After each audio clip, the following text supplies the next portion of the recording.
One of the laws of the Talmud, the man-made oral law of the day, prohibited women to be witnesses or give testimony in court. It stated that the testimony of 100 women is not equal of that of one man. There is no such law in the law of Moses.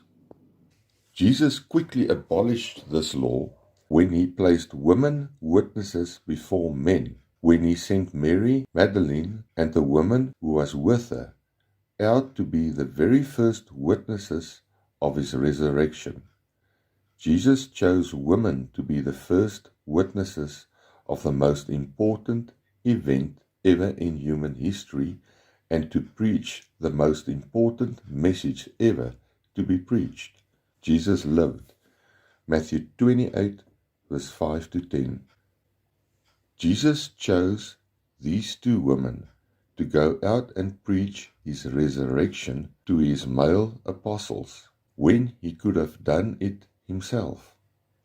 And only after the women brought the gospel to the men, Jesus appeared to them. And note that Jesus did not tell these women to take a man with them or to be under some male covering or male leadership when they go out to preach to the men. Jesus also chose to personally appear to women first, before he showed himself to any of his male apostles.